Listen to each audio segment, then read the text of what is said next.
Another red day today, more volatility on the markets. This time, again, it feels like it's because of the tariffs. So we had Trump coming out and saying that the US stock market, that Trump said that China violated their trade deals with the United States. And that's Trump coming out and saying that the US stock market, we had Trump coming out and saying that China violated the trade agreement between the US and China. And so now the markets are a little bit red today. You've got the S&P futures down 0.2, as you can see here, and you've got Bitcoin down. Bitcoin now actually trading, testing some key levels. We've actually broken through this little trend line, over here. We've broken down below this trend line.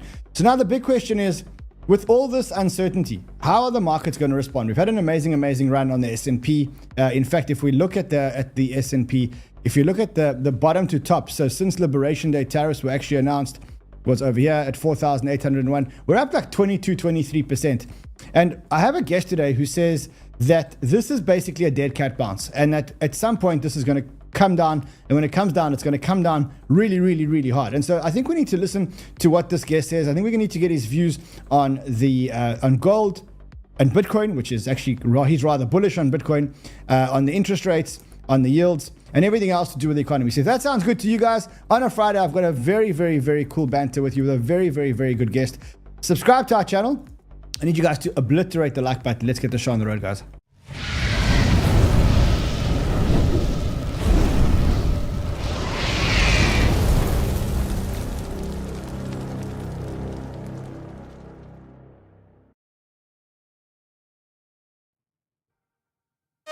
So we had Bitcoin break down below this trend line. And you know what that means? It means that our degen gambler friend, James Nguyen, has been liquidated, guys. He got liquidated. Oh, but holy moly, he just opened another Bitcoin long position.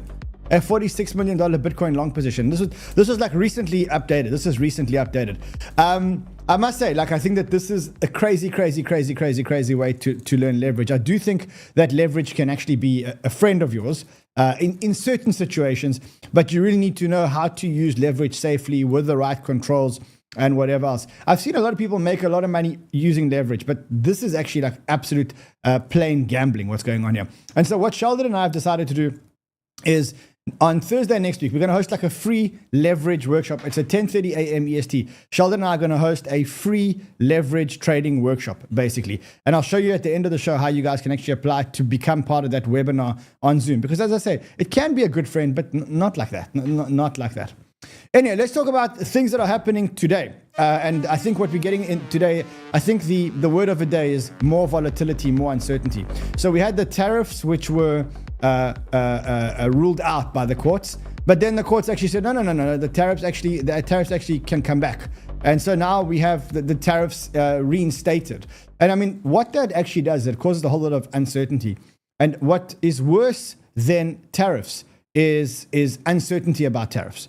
So that this uncertainty about tariffs is probably worse than the actual tariffs themselves, because no one knows what's going to happen in the economy. And I actually read an article before the show started that in terms of US imports were down. Let me actually get you that article, but I don't remember where I read it. Give me 1 second. I'll actually show you that article. Hold on a second. There's a lot that's happening today. 1 second. A lot happening today. I will find it for you. Okay, here it is. You see, I told you I would find it for you. Here it is. Over here, it says that US imports actually fell 19.8% in April as President Trump's reciprocal tariffs effectively halted trade with many countries. So this is definitely slowing down the economy, but it's also slowing down investment in the market. And I think that doesn't end very well. Anyway, today's not about what I think. It's Friday. It's our Friday Banters. This is where we bring on guests to bring you guys a whole lot of alpha that we don't usually find on our channel. And today I've got a guest that he actually has been on our show before, I think once or twice. But he's not a regular guest on our show, but he's a very interesting guest. And I've been listening to some of his interviews on other channels, and I thought I'd bring him here so that he could bring you guys a whole lot of broad market alpha and show you guys how he's trading the indices. So without further ado, let's bring on Chris Vermeulen. Chris, how are you, my friend? I'm good, Rand. Thanks for having me back. Yeah, pleasure. Yeah, I see. I do see you on a lot of other interviews, and I'm an avid listener of all your content. And I really thought like you've got some really good views, and I just want to bring them to our community. So I think I want to start off with like the elephant in the room, so to speak, when it comes to markets, and I want to talk about Treasury yields, right? So we know that Trump wants to reduce the interest rates in the United States. And we know that Trump wants to do this because he has $37 trillion of debt outstanding that needs to get refinanced. But these rates are completely stubborn. And no matter what Trump does, the rates ain't coming down. How concerning is this? Like when you look at rates at close to 5% in the 30-year and 4.5% in the 10-year, like, does this scare you? Not really. I mean, yeah, I think it's scary for the United States. It's scary for businesses who have a lot of debt.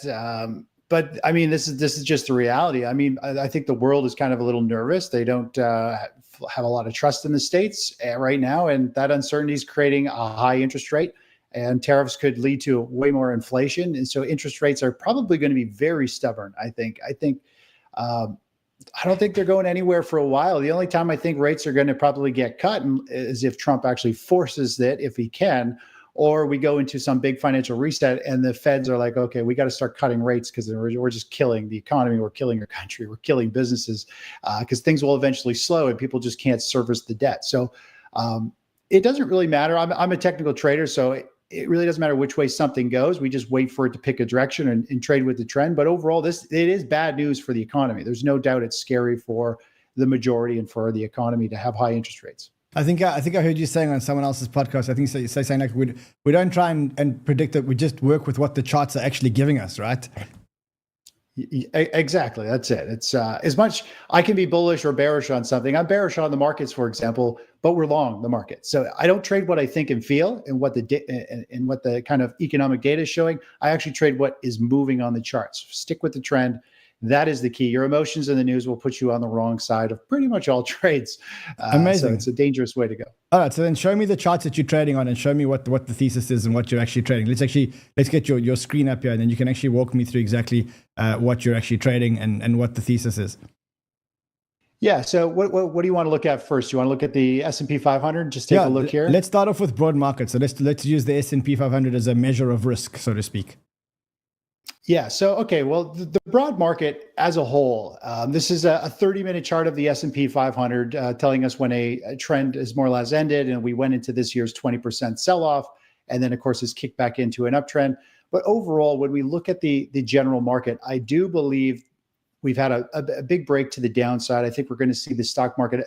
It might want to push a little bit higher, but I do think this is a bear market rally based on long-term things like the price of gold, momentum, what small caps, micro caps, equal weighted the stock market has done. It is pointing to eventually this market's going to roll over and go a whole lot lower, very similar to, more or less a bear market, a falling price like 2008 in terms of, I think it'll be very precipitous. It'll pick up speed. It'll be short. It won't be like 2000 tech bubble where it takes 3 years of falling pricing. I think the markets are going to move very quickly, but I think this market is eventually going to roll over and head lower. And gold is a very good barometer, a global barometer. That's something we're going to have a global reset. And there's some really cool comparison charts back with 2008 if we wanted to touch on those. If we take a look, the left chart here, the candlestick chart is the S&P 500. This is back in 2007, 2008. The yellow line is the chart of gold. If we fast forward to the right chart here, this is the current price of the S&P 500 and the price of gold. Now, what's really interesting, now we are not in the same, obviously, situation back then, but price only does really two things. It's either going up or it's going down. It's either driven by greed or it's driven by fear. It doesn't matter if it's a tech bubble. It doesn't matter if it's a financial crisis. It doesn't matter if it's a tariff thing. Fear and greed are the same. It's either buying or selling. So if you strip out the news and follow price, in 2008, we put in a high. We put in a little bit of a double top here with a poke to a nominal new high, which gets people very bullish. And we actually had a 20% pullback in 2008 on this first drop. Well, if you look to where we are now, we just put in a high, we put in a nominal new high, and we also have just had a 20% drop in price. Now, the interesting part here is what gold does. What gold does in a time of uncertainty is we tend to see gold shoot higher when savvy investors are saying, okay, I don't trust the financial system. There's bubbles everywhere, real estate, stock market, chaos, wars, all kinds of new policies coming out. Uncertainty, as you just said, Rand, is very damaging to the markets. And so people move out of the stock market and they move into gold. They want to hold physical gold. They don't trust their money in the banks. They want to get out. It's a lot like, I think, why a lot of people move into Bitcoin is it's outside of the financial system and it allows you to kind of break free of that. Well, we've had the same thing here. Gold has shot higher and become a top performer once again. And this is a warning sign around the world. People globally, I look at like planet almost like as a hive mentality. Gold is the barometer saying, okay, the whole world is getting nervous.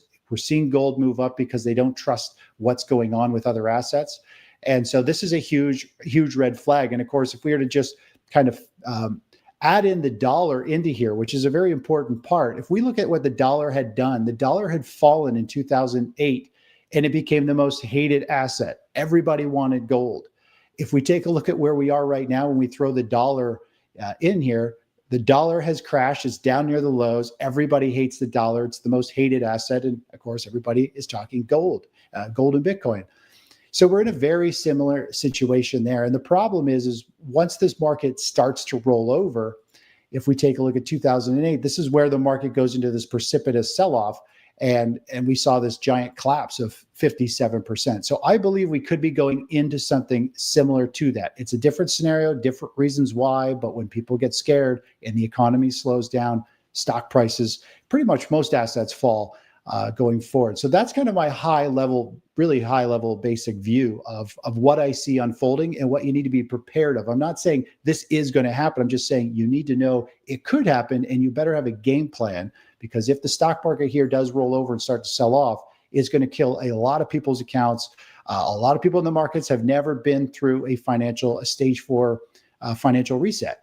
A lot of people are very new to the markets, and trust me, it is not fun. In fact, we saw in 2008, 2009, there were 8,100 suicides in the United States directly linked to falling stock prices. So this is deadly what we're coming into. It ruins relationships, lives, retirements. And that's why I'm trying to let people know what is possible. I'd love it for the market to keep going higher, but you need to protect your capital and your lifestyle.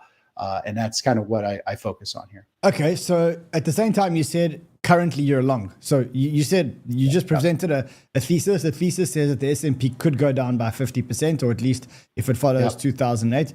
But before that, you said, but I'm long into the S&P. So help me understand the logic and help me understand the trade. Right. So when I say we're going into potentially a bear market or a bull market, think of the stock market and the economy as the ocean tide. What happens to boats when the tide goes up? They all go up. Rise. Well, the stock market is the same. When the stock market goes up, pretty much all stocks go up, most assets go up. When it's going down in a bear market, you don't want to hold stocks. You got to move out of it. And so that's the high level. I just kind of warn you, saying we could be going into a falling tide, a bear market. Now, when it comes to trading, we look at smaller waves through the market. So this is this year. This is February. Our strategy said, hey, the markets are changing. Something has flipped. There's big outflows. Sentiment cycles have turned down. We were able to get out near the highs, avoid the market crash, and grow our account while this market kept falling. And then, of course, we moved back into the stock market. We've hit a target, and now we're just letting it mature. Either it's going to roll over and this trend is going to end, or it's going to keep pushing higher and we're long. And so think of yourself, Rand, as like, I don't know if you surf, but if you're a surfer out, on the ocean, floating out past the break, when you're sitting there floating, waiting, what are you waiting for? You're waiting for that clean set of waves to roll through. Well, the stock market has 5 to 12 of these every year. The stock market, the bond market, currencies, almost all assets will have these. And so I wait for these waves to roll through. And the nice thing about hopping on a strong wave is you see it coming, and you also know when it's starting to weaken, so you can trim profits, you can move stops up. And so that's what I'm saying. I am bearish because I believe, I'm mentally bearish because I eventually believe the stock market is going for a swan dive. But we are long because we're riding a wave and there's opportunity in these waves and we don't want to waste them. What I focus on when will you know it's time to sell? Protecting ourselves from that. When will you know it's time to sell? Well, there's a lot of different things. So all markets are interrelated in some way. If money's coming out of one asset class, it's flowing into another. So I look at about 11 different commodities, currencies, sectors, and different asset classes. And so I can gauge if money's flowing out of a whole bunch of risk-off assets, could be utilities, could be gold, and moving into aggressive stocks, then I know it's a bullish wave. But once they start going the other way, when people start moving into defensive spaces and the stock market's starting to struggle, I also use price action. The short-term trend needs to turn down. Then we'll know. Our strategy will say, okay, the momentum to the upside is stalled. It's going sideways or it's starting to turn down. Exit from a technical level. And then on top of it, we also need the sentiment. We need to also see that it's not just a pullback, that people are actually unloading shares and getting out. And that's why we saw over here, very small pullback, but our sentiment indicators said this is not just a pullback. This is the beginning of something big. This wave is a set that is about to crash, and we need to get off of it because it's going to hurt. You never want to get caught in the curl on the shore. It'll pound you. And that's what I avoid. That's what we can see coming through technical analysis and all of these other asset classes we track that tell us the sentiment and how much money flow is moving into various asset classes. Okay, so you said you're short-term bullish but medium-term bearish S&P. Tell me about gold, because in your thesis, gold actually spikes up pretty high. Gold is close enough to all-time highs. I think it's like on 3,300. I think the all-time high is around 3,500. What's your thesis on gold? Should we be buying gold, selling gold? What's the thesis?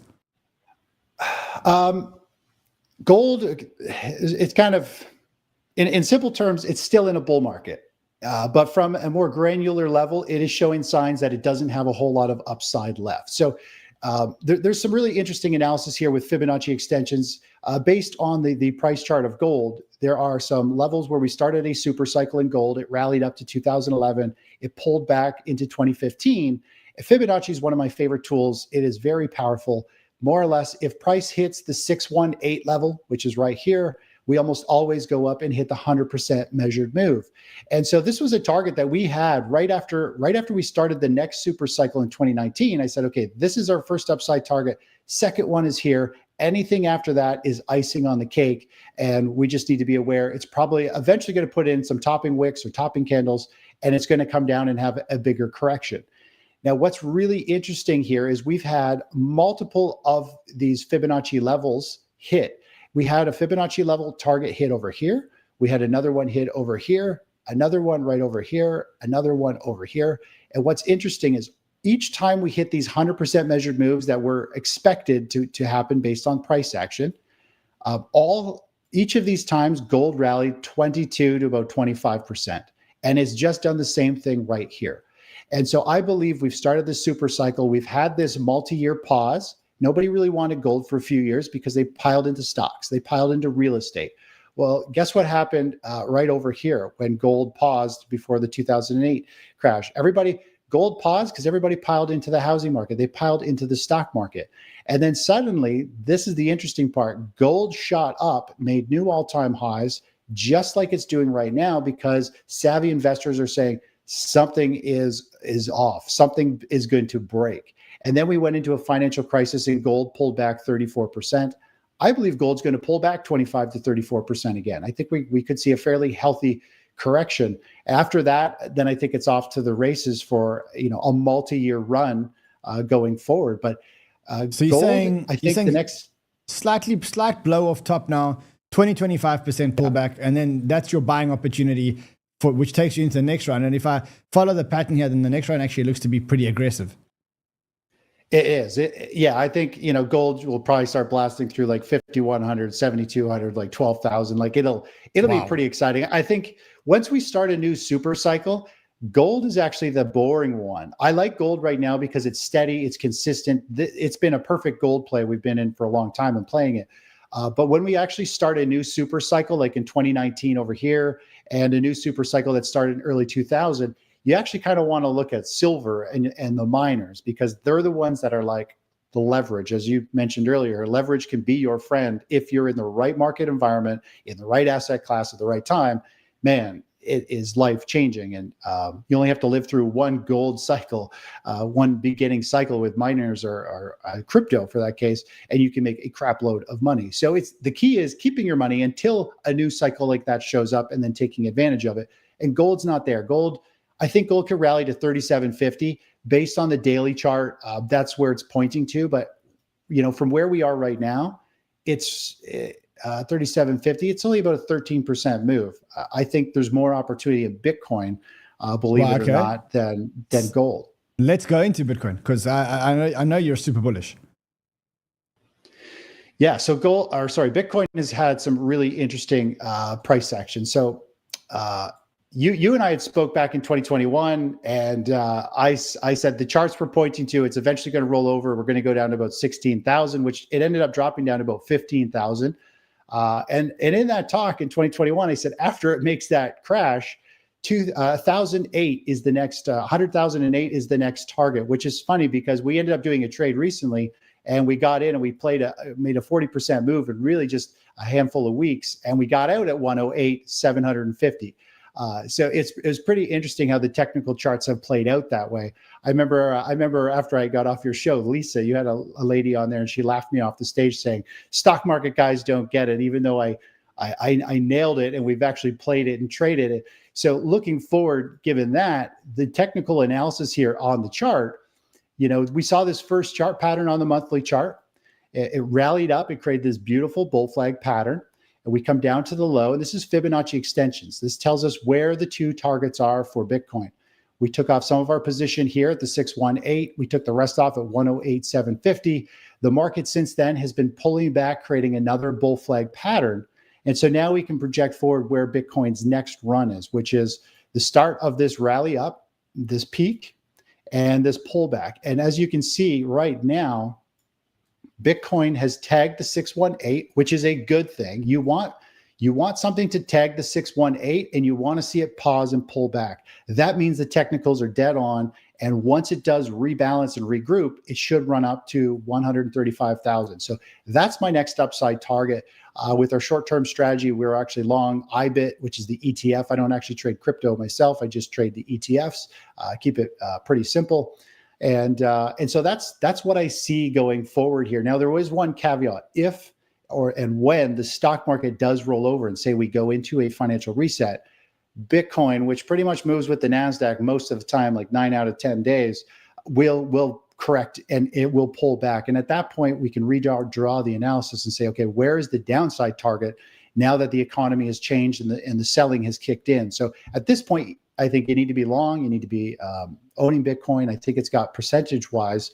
This is why I like it more than gold. From where it is right now, I mean, it's got twice double the amount. It's got double the amount. Yeah, double the amount. And it'll move fast, right? I like Bitcoin because it's a very big mass psychology play. Once it starts to run, it's headline news everywhere. There's a million cheerleaders and everyone can buy it, including kids. So it's just a huge emotional move. That's what I like about it is emotions, FOMO and fear are what create and paint the best charts and the best predictions. So that's why I got into this last Bitcoin trade. I'm like, oh my gosh, this is set up. It is about to get pushed and everybody's going to pile in and it's just going to drive up to that next exhaustion point. And that's right where we are right now. It has already started that train.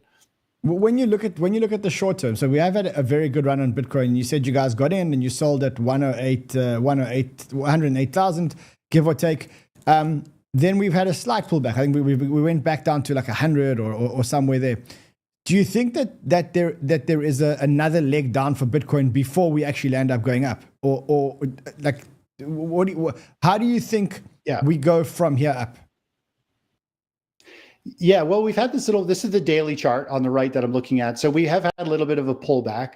I think it's actually, the momentum is still very strong. All of the moving averages are kind of fanning up. We're still well above the 20-day. The 20-day is very critical. So if we start to break below it, that's not going to be a good sign. Usually it's losing some serious momentum when it does so. If we were to zoom in on this 30-minute chart on the right, you can see here, our strategy, a short-term strategy says, hey, get out. It's going into a downtrend. And then it says, okay, get in. It's starting a new uptrend. What's really interesting here is when we zoom into the most recent price action, you can see Bitcoin it's actually had a really nice pullback. It's actually had an A, B, C correction. So what happens is this makes a series of lower highs. It makes lower lows. It breaks this low right here. When you break a previous low, it creates fear and panic. And then it creates more selling. And that's what we actually want. An ABC correction cleanses the market.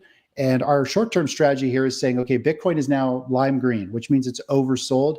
This is typically when people are most nervous, but bargain hunters step in, and then it starts that next leg higher. So based on the daily chart, it does look like Bitcoin has got high momentum, like it wants to go higher.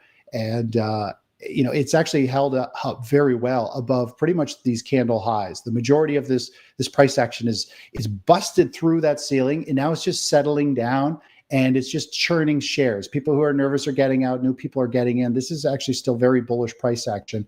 And I noticed you mentioned, it seems like people are a little nervous. There might be a bigger pullback, and that's what our indicators tell us. We can tell when people are getting nervous, and that's actually a bullish sign. That's a bullish sign, yeah. Usually, if it's hard to get into a trade, it's probably a good trade. And the ones you skip are the best ones. The market is a way to get inside your head and make you too scared to do something, and then you're like kicking yourself afterwards. And that's what technical analysis and strategies allow me to identify these extreme points. We have a very good trader on our team. He's very young though. He's in his early 20s. And I always, because I've been through, this is probably my 10th market cycle, my third Bitcoin cycle, but probably my 10th market cycle. And I kind of see whenever they get nervous. And whenever they get nervous, that's my sign to be actually jumping in. And then I was following another content creator who's also another young guy on the market. And I'm actually going to call up this post just to show you, like, I feel that I've been through so many market cycles. So here it is, and I'm not doing it to single him out. I just want to show you the emotion in the market. Now, they actually may be right, but thoughts on Bitcoin? We've probably topped in the short term, expecting a cool down all the way down to 100K. And so you kind of see that, like, that's what the market sentiment is right now. The sentiment is, we had this run, it's time to cool down. We're gonna go down again before we go up again. But I think that's when the market can actually catch you off guard, when everybody's thinking that the market's is gonna go for another leg down.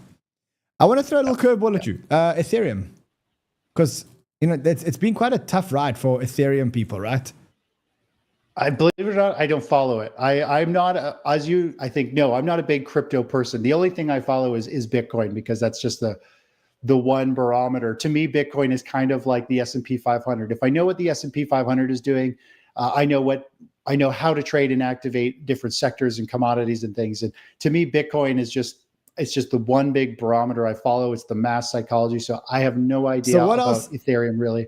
What else are you following? Like, I'm very keen to know non-crypto stuff. What else are you following? That, I mean, I've loved this session, and I think the chat here has been amazing. Like, I'm really keen to understand some of the other charts that you're watching that can give us an overall view on the health of the economy or certain stocks. Yeah. Okay. Well, I think one really interesting play that I think your group might like is in the energy space. And this will be an inverse trade type of ETF. But long story short is oil broke down below this $66, $65 level, and it's broken to the downside. I see oil going down to about $45 a barrel over the next little while. But that's not the play. What I see is oil breaking down as a leading indicator. The economy is slowing. Things aren't looking good. But what's interesting is this chart here shows oil has been going down forever. If we take a look at energy stocks and see what they've done in the same time, they have been going up forever. And it makes kind of no sense. I get it. People are moving into dividend. A lot of energy stocks pay dividends, but we finally have seen energy space break down kind of below this critical level. And this is what I was sharing with people back up in these highs, saying, listen, we're looking for a sharp breakdown in the energy space.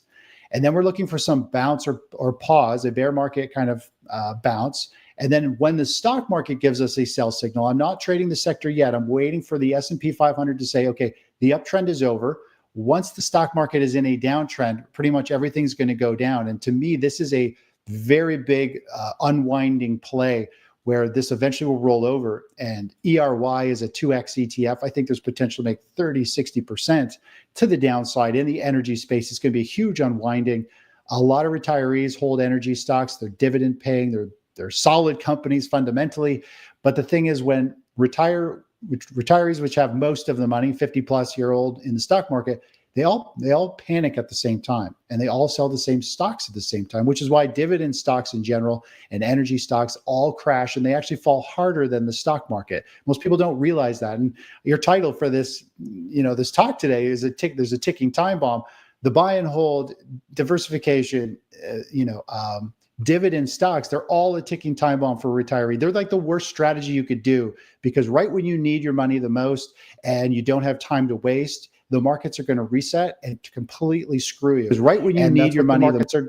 Sorry about that. Yeah. So anyways, I think we're going to see a big move down, and I think we just have to wait for the stock market. We're long right now. Wait for it to roll over, and then you bet on falling energy pricing, because it's...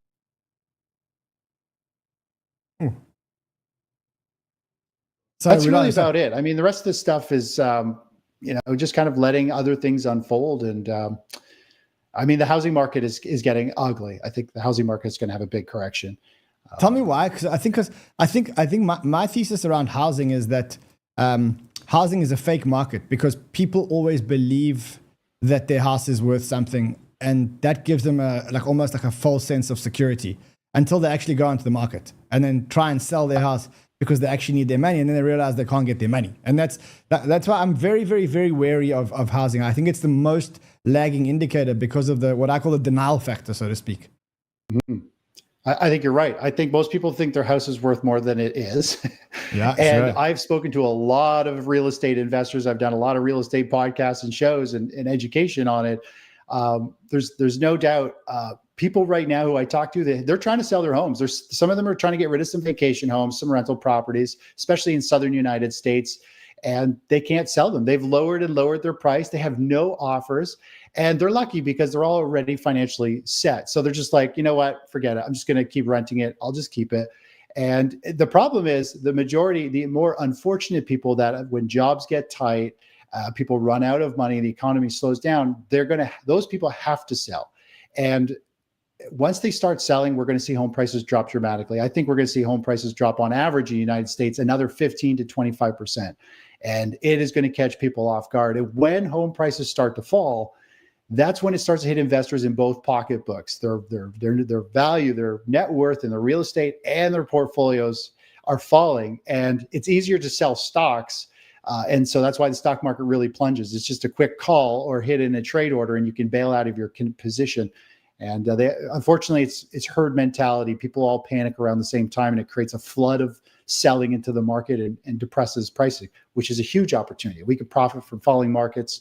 It gives us opportunities to buy stuff that's fair value or undervalued. But it's painful for the majority of people, unfortunately. All right, so tell me a little bit about technicaltraders.com. I see the technicaltraders.com, which is written on your wall. Tell me a little bit about what the technicaltraders.com is and where people can find you. Yeah, so the Technical Traders is my financial newsletter. So I share my ETF trades. As I told you before, there's around 5 to 12 waves that roll through various assets. So we have 5 to 12 trades using ETFs only. I manage my own portfolio. That's all of the newsletter is. I share exactly my portfolio trades, my allocations, my targets, my stops, and really people just copy what I do. And every morning I do a morning video, kind of like what I'm sharing with you. I draw on the charts, shorter term time frame. So we're into the nitty gritty of panic selling and gaps in the morning. People day trade off my morning videos if they're that active, but I just manage my own capital, and I help people who are in the similar boat. They just want to preserve their wealth, grow it no matter what, and not have to worry about losing their lifestyle if the markets go off a cliff. So amazing. So I guess the best place to find you then is the technicaltraders.com, right? Yeah, or the Technical Traders on YouTube. You can go there. I share morning video for free, keep everybody up to speed, and yeah. Yeah, I think what we'll do is we'll actually add a link to the description. It's the Technical Traders, guys. I think if we all degen into crypto so often, but I think there's another big opportunity here. So you can see it. It's over here. Hold on. Let me just. There we go. Let me quickly subscribe. So there we go. I'm now subscribed. So you can see that's Chris's channel. Follow him if you want like other stuff. If you want non-crypto or just Bitcoin and ETFs, energy and stuff like that, Chris is the man. Very, very, very interesting guest. Chris, thank you, my friend. I'm going to leave you to go and carry on trading and doing ETFs and whatever else you do. Sending you much love from the Banter fam. The comments here have been absolutely, absolutely amazing. And we'll get you on again. Hopefully it won't be 3 years or 4 years before we get you on again. Yeah. Well, I appreciate it, Rand. And thanks everybody for the support. And we'll talk to you soon. Cool. And guys, remember, subscribe. We'll add a link below. I see Hardest is adding us a link below. So subscribe to the channel so that you guys can actually get some more alpha from him. Alrighty. Thanks, Chris. And to you guys, just remember two things. So again, I watched our friend James get liquidated. I see he's back in the markets again. I can't believe it. Remember, if you do want to join this absolutely free leverage trading workshop, where we're going to go through how to actually use leverage. Sheldon and I are actually going to go through how to actually use leverage. And it's going to happen on Thursday, 10:30 a.m. EST. Remember that Zoom has a 1,000 person limit. So you cannot put more than 1,000 people on a Zoom call, and we're all going to be on Zoom and stuff like that. So remember that Zoom has that limit. If you want to join us on that, here is the link. So what you need to do, it's being sponsored by CoinW. Go and open up a CoinW account. Again, you don't have to put in any money. You just have to open up an account and get a user ID, because that UID will actually unlock the Zoom call for you on Thursday. So if you've got a CoinW account, great. If you don't, use this link to get a thing. I know what they're doing here. They said you must deposit $100 to enter. You must deposit. Why? Because CoinW is a non-KYC exchange, which means that too many bots will do it. So just put $100 in the account. That'll give you a user ID, and then we'll get that done. Also remember, it's Friday. Our Friday banters are brought to you by NordVPN. It's the best VPN in crypto, and if you're surfing crypto sites, you need to get a VPN. So use one of the links here below and actually support our channel. I will see you guys again probably on the weekend, and if I do a weekend show, it's probably going to be on Crypto Live, which is the other channel. So make sure you subscribe to Crypto Live. I'll see you guys again on the weekend. Otherwise, I'll see you on Monday. Until then, trade well, my friends.